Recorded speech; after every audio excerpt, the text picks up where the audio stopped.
Hello, welcome in. It's the Johncast podcast. Thanks for listening to this podcast. Thanks for following, subscribing, leaving comments on Spotify. That's been really fun to respond to those comments. Keep those coming. I do enjoy those. But just thank you to everyone who reaches out, supports the podcast with my NIL and everything in between. So thank you so much. I really do appreciate the support. So coming up on today's podcast, I've got some backlogged interviews we got to get to. So we're going to hear from Aniya Warren, Natalie Wardlow, Lauren Carlini, and Grace Lopez, all pre-match interviews that I haven't had a chance to replay in case you missed it. Now, in case you missed it, I've also got the latest Kelly Sheffield show on tap, last week's Kelly Sheffield show as well. And if you missed the Gary White podcast, it's a very popular one, going deep inside the numbers, building a box score, that kind of thing. It's a pretty fun, nerdy type of number thing. Shout outs that I haven't gotten to. Now, these are not paid shout outs for my NIL, but Volleyball Minis on Instagram. I failed to mention this. I think I should have mentioned it maybe the last time. If you don't follow this account on Instagram, I highly advise that you do. What they do is they take like shots from a volleyball match, for example, Wisconsin and Maryland, and maybe they took a picture of Addie Horner, right? And then they take Addie and they miniaturize her, kind of give her a little cartoonish type of head and feet, and it's hilarious. And I love looking at the Instagram account. I also posted some on my X account a couple of weeks ago too, just so people could see them. If you hadn't seen them, you go scroll through my X posts, you'll find that, or just go to Volleyball Minis on Instagram. So there's a quick shout out I wanted to get to. But for the Badgers, 1-1 this weekend, their first Big Ten loss of the year, Friday nights in State College, Happy Valley against Penn State. I'm not sure where to start. I know the next day, and Kelly's talked about this, they spent like about an hour looking through that film. Not that they necessarily don't keep that train moving, which is another mantra that Kelly uses, that the train keeps moving, the train keeps going forward, but there is some self-reflection and trying to get better. At one point, Kelly said, something along the lines of, everybody else on our schedule is looking at this tape and trying to break it down. So we need to know what happened. We need to look back at it. And so it was kind of tough to see all the mistakes, but, watching the match in real time, I didn't think the passing was very good from Wisconsin. And that was certainly the case too. And just looking at the replays, the second time against that match, just kind of undisciplined things that you usually don't see this Badgers team do. At times, lack of communication, and especially in these road environments, like at a Penn State or like at Maryland, which is smaller, but pretty loud too. And I've got a story maybe to relay about that in a second too.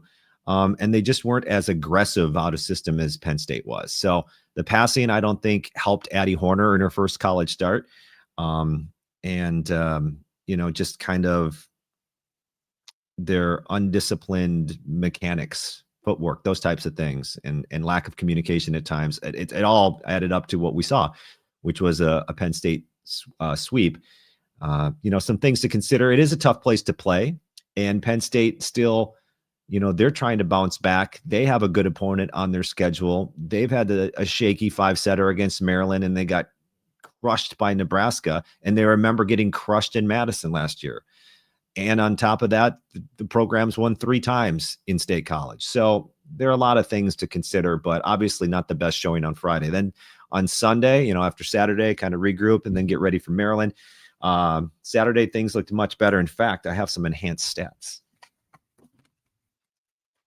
I might show them to the camera if you're watching, so maybe you can look at them. I don't know. Maybe I will, maybe I won't. So these are some enhanced stats. A little bit deeper. So overall, Wisconsin at 376 against Maryland. So second college start, Addie Horner leads the offense to almost 380 against the Maryland team, granted, that hasn't won in the Big Ten yet. But anyway, 44 kills and 9 errors as a team. So if you break down a couple of those numbers, so first ball attacking, the Badgers had 18 kills, 1 error off 38 attempts. Hit 421 off Maryland's serve. So first ball attacking. Then in transition, Wisconsin hit 345. Now, once again, this is Maryland. This isn't Nebraska. This isn't Penn State. This isn't other top teams, but 26 kills, 4 hitting errors in transition. There's a bunch of other, and I don't know if I should share. I don't know. Gary gave me this. Should I, Gary, can I? Okay, I just won't. Gary, let me know if I can put the box score up so everybody can see if you're listening to this next time. That way I don't have to text Gary. I just talk through the podcast to Gary. But those are cool. And I was so pumped when Gary gave me these little stats. That's all it is first ball attack. Like I said, transition attack, first transition attack. There's some dig blocks and serving numbers. I mean, if I'm sharing them, I guess it doesn't really matter if I show you the stats, does it? Serving numbers, Badgers got in their serves at 86.5%. Remember, that number wants to be a little bit higher than that. That's fine. I don't know. There's some numbers. Maybe we could do this on a weekly basis and I could go like deep into the stats and some of those stats that we kind of talked about before. All right. Did I cover everything? I think I covered everything. Maryland, I was going to say, it's just a really loud environment. I mean, Kelly talked about how at one point, I think he said Addie couldn't hear. Like she took a ball and he's like, why did you do that? He's like, she was like, I can't hear anybody. So it was like 1,100. I think the attendance, it was pretty packed. I know they've gotten 2,000 in there. I don't know how they got 1,000 more in there. I had in my notes, maybe my notes are wrong, that they've packed 2,200 in there before. And the box score says, what's the box score say? 1143. I don't know. It's a really small gym. It's a little bit bigger than Georgia Tech. I would say it's a little bit bigger than Georgia Tech. And then Penn State, they had a decent crowd. I didn't see what the final attendance was for Penn State. Let me look that up. This is good podcasting right here. I'm just curious because it was full, but not quite full. 5,300. All right, 5,300. It looked like about 5,300, I guess.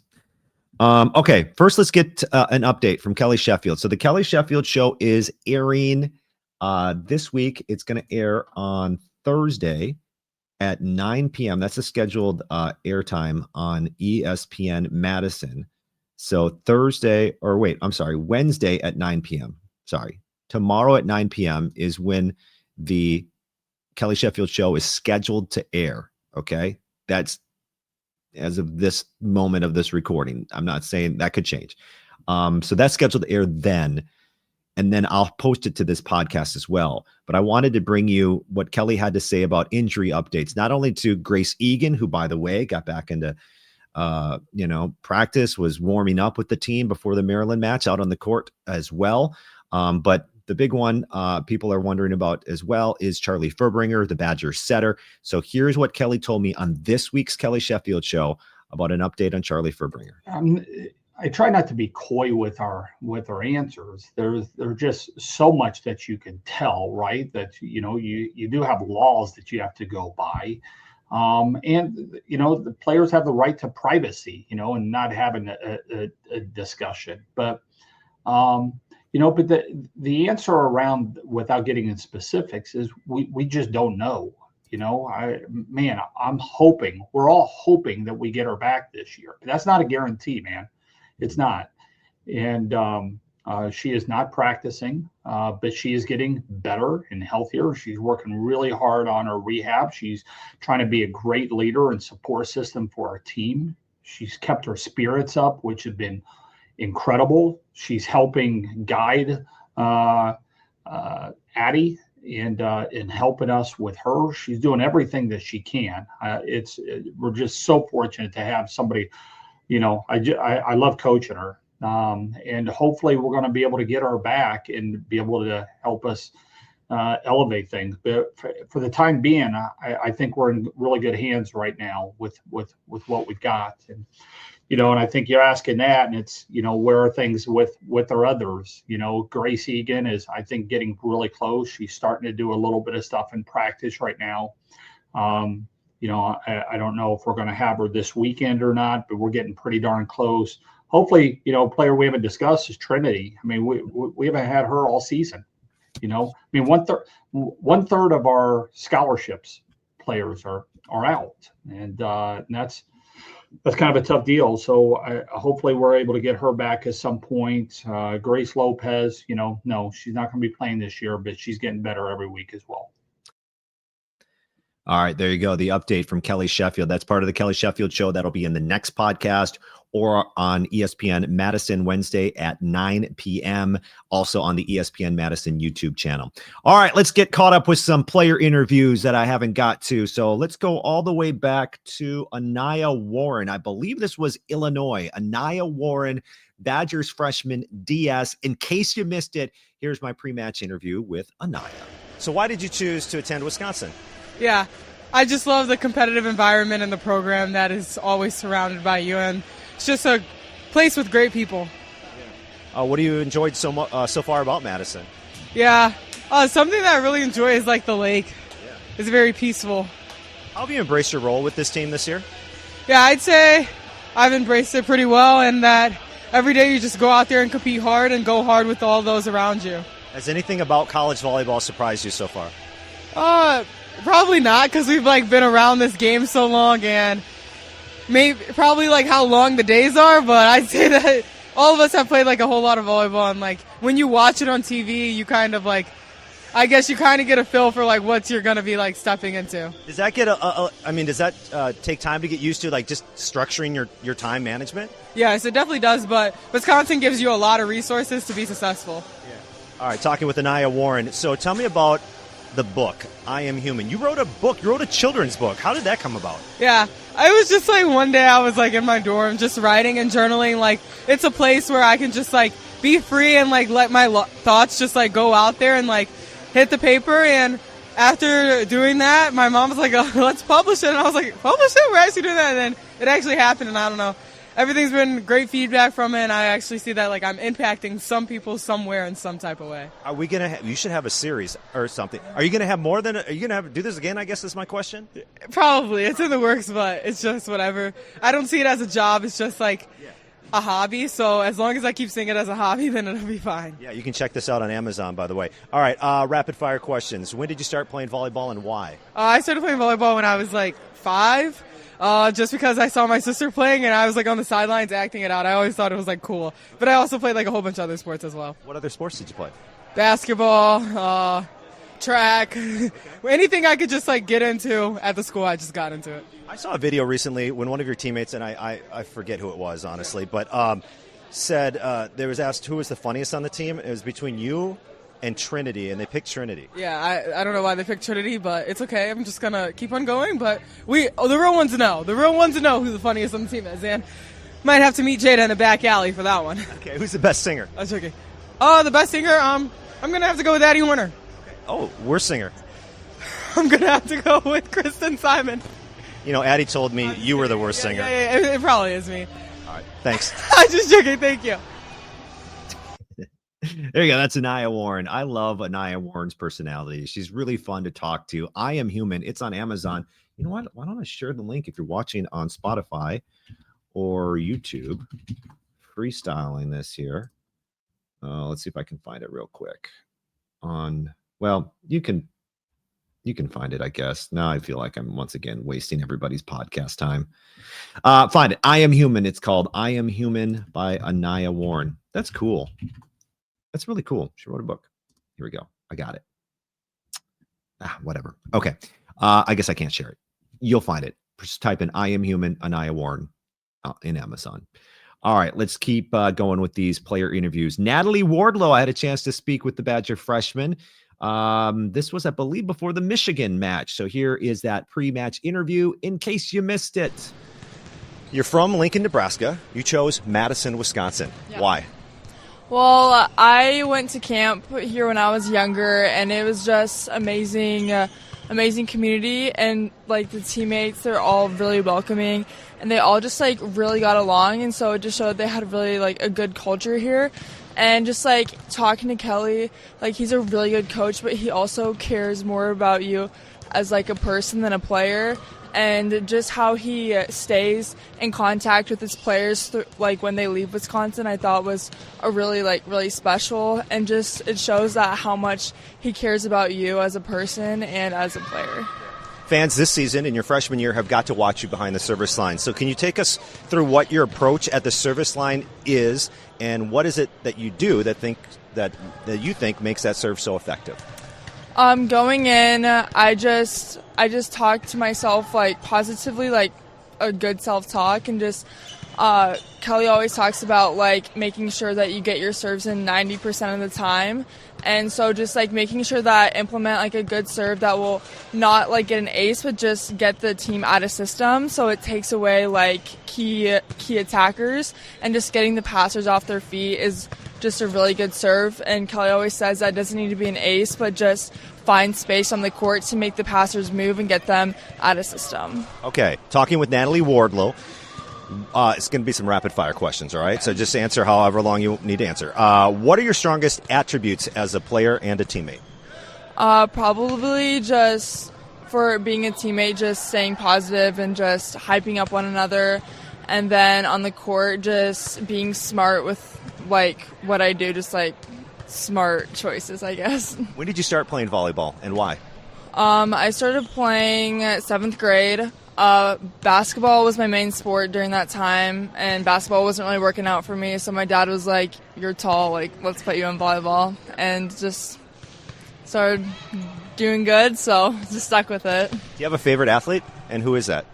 Dana Rettke. I really watched Dana Rettke when I was younger, and that also like got me wanting to go to Wisconsin, because Wisconsin like makes really good like middle blockers. I'm sure you've met her. Yeah. What was that like, meeting somebody that you idolized? It was insane. For my recruiting, I got to call her, and just like being on the phone with her, hearing her experience here was just a really like eye-opening experience, and just it was really cool. Like, yeah. Do you have a nickname? Natty Spice. Natty Spice? Who came up with that? Kelly Sheffield. Okay, is it Kelly? Yeah, I just like started like doing good at serving during practice, and he was like, "That's a spicy serve. I'm gonna call you Natty Spice from now on." So I think we'll leave it at that. Thanks, yeah. Natty Spice. Thank you. There you go. That's Kelly Sheffield coming up with nicknames. I mean, he's got nicknames for everyone: Mad Dog, Natty Spice. I've heard the players call Grace Egan Jegan. So I still haven't asked them about that or how that came about. But there you go. There's Natalie Wardlow from Lincoln to Madison. All right, my next pregame interview. This will be interesting. Now, obviously, a lot of the line of questioning was kind of timely, simply because the injury to Charlie Fuerbringer. This was during Addie Horner's first start against Penn State. So, in case you missed it, here is former Wisconsin Badger, current assistant coach Lauren Carlini. So how has this season been going along for you as an assistant in your first year? Yeah, it's actually been great. I have been really proud just of how this offense has kind of developed over, of course, preseason and now through the Big Ten season. So it's been really cool to just kind of be a large part of that and see the setters also learning and growing along with the offense. So I've really been enjoying it and looking forward to what the rest of the season is going to bring. Yeah, let's talk about the setter position, because obviously that's something where Charlie Fuerbringer gets injured. Addie Horner comes in. What did you see from Addie the last match? Yeah, just really proud of how Addie came in with maturity and ease, and she didn't hesitate. She came in, and this is something that we prepared her for at the beginning of season. Hey, you're next man up. You got to be ready if your number is called. And so helps that she had a bit of experience during preseason as well when Charlie was dealing with her knee. So just really proud of how she came in, brought her personality, didn't try to overplay, and just executed the game plan really well. Yeah. What else have you kind of told her about just being ready for Big Ten volleyball? Yeah, I think with her, she's obviously very physical and athletic, right? She's a tall setter, and so being able to use that to our advantage is actually a really big perk. So just letting her know like her strengths and play to those strengths, and she doesn't need to be Charlie. She doesn't need to be anyone but herself, I think is really key in her success, and of course our offense's success as well. Just letting her know that she doesn't need to play outside of herself in order to be successful. And then from Charlie's perspective, what can she do right now during this time to get better, to help her teammates, and those types of things? Certainly. She's still leading, right? She's at every single practice. She is one of our loudest voices in the gym and continues to be so, even though she's injured and out right now. We're currently doing a film lab, so where she's watching our upcoming opponents and learning the scouting a bit and seeing kind of what I'm honestly looking throughout the week, and how to attack opponents and how to hit efficiently against them. So I've kind of tasked her with some of that as well, staying engaged engaged. She has a great eye for the game, and so love how quickly she picks up on those things. Talking with Lauren Carlini, Badgers assistant coach. So Penn State, this place here, it's a whiteout tonight, and you've played here before. I mean, what have you said anything about what to expect? I think I played here once, maybe twice in my career, so not as much as maybe I would have liked. It's a really fun place to play. The fans are on top of you, especially the student section. That's the biggest thing they are in your approach line if you're on the outside, and they let you hear it. So it's a really fun, energetic place to play. It's a football weekend as well, so expecting a very rambunctious crowd and a full house. And it's a place storied with tradition, right, and winning. So coming in here, it's not going to be easy, but hoping we come out prepared and firing and ready to just, be the ones that throw the first punch. Thanks, Lauren. Yeah, thanks. There you go. That is Lauren Carlini before the Penn State match. One more interview to get to because we're backlogged. Don't forget Kelly Sheffield show episode coming up this week. It'll air Wednesday night on ESPN Madison. It'll be on this podcast feed for you. And then, hey, next week, well, I'll tell you about next week. You know what? Let me just stay in order. Let me get to Grace Lopez. Here's Grace Lopez. I had a chance to talk with Grace before the Badgers tussle with Maryland. So here is Grace Lopez. So what made you want to transfer to the University of Wisconsin? First of all, Wisconsin has a really good volleyball program and academics too. So that was one of my main reasons of leaving Miami, that I wanted better volleyball level, no hate to Miami or anything. They had a great program, but they understood that I wanted something better for my future volleyball wise. So yeah, at the end of the day, I decided to come here to UW.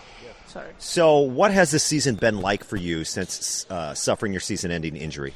It has been good. Obviously, I've had my ups and downs because it's really hard. This is my second time tearing my ACL. And obviously, it has been, way harder than the first time. But I've always tried to maintain myself, positive so that all this, journey could, just, be in good energy. Yeah. So. Many times when players do get injured and they're on the sideline, they see the game from a different perspective. Have you been able to do that? Yeah. I've been trying to work on, visualization throughout this time. I think that will help me a lot when I come back to court to play. Okay. Talking with Grace Lopez, I have some rapid fire questions for you. So here we go. What's the app you use most on your phone? Instagram. Okay. All right. Instagram. Very good. Do you have TikTok? Yeah, I do have TikTok. I use it a lot. Okay, I was going to say most people would pick TikTok over Instagram. Yeah. I feel both have the same use of time. So yeah. All right. So your favorite movie is? Whiplash. Okay, so tell me about Whiplash and why you like that. Whiplash is about a drummer that he really wants to be great on what he's doing on drumming, obviously, and also the second main character. He reminds me a lot of Kelly. Also the way he looks and a little bit of his character. And I hope Kelly already watched the movie, or if he hasn't, I'm gonna tell him to watch. Have you told him about this? Actually no, I haven't. Okay. But yeah, I'm assuming that he already watched it, but if he hasn't, then I'll tell him to watch it. Can't wait to Google Whiplash. I haven't. The place you want to visit most would be? Brazil. Okay. Why Brazil? I feel they have kind of similar culture of, to Puerto Rico, and people there look also similar to us Puerto Ricans. And yeah, I wish on the future I would be able to travel there and have fun. Okay. And what's your favorite part about Madison? I would say State Street. They have such good stuff out there, food, stores, and it's really fun to walk out there. Nice to meet you. Thanks, Grace. Thank you. There you go. That's Grace Lopez. And if you were watching this on Spotify or YouTube, I brought up the Whiplash, the movie, the IMDb, just to take a look at that character that she was talking about. Is that JK? What's that guy's name? Hold on. Here, let me bring it back up again. I don't want to. I've seen the guy. I know who it is. I just don't know his name. This guy right here. What's his name? J.K. Simmons. Is that what it said? I think it said J.K. Simmons. Let me scroll down if you're watching. Yeah, J.K. Simmons. That guy. That's his name. I guess I never knew his name. But that's the character right here she's talking about. So if you're watching this on Spotify, you can see it, or YouTube, you can see it. All right. So there you go. That's this week's podcast. All right. Coming up, once again, tomorrow evening after it airs on ESPN Madison, the Kelly Sheffield show, talking about the 1-in-1 weekend in the Big Ten. Also your fan questions in that one. Next week, I'll be posting one. What do I want to say? I want it to be a surprise. Why? I'm going to talk with Sydney Hilly, who's here for Athletes Unlimited. They're going to be coming to Madison here shortly and taking the final couple of weeks of that season at the Alliant Energy Center. But also 2 other special guests with Sid. How about that? How about I say that? 2 other special guests with Sid. I did some hand movements, if you're watching, to kind of give you a hint of who those other 2 potential guests could be. So it'll be a very interesting podcast. We'll see how it goes. And that'll be coming to you next week. All right. Thanks for listening to this episode of the Johncast Podcast. Don't forget, share, like, follow, send it to somebody and tell them, hey, you should follow this. Just everybody, star it, rate it, comment. NIL's out. It's got a link on this on X, on Facebook. Follow my Instagram, Johncast Podcast. All those things. Goodbye.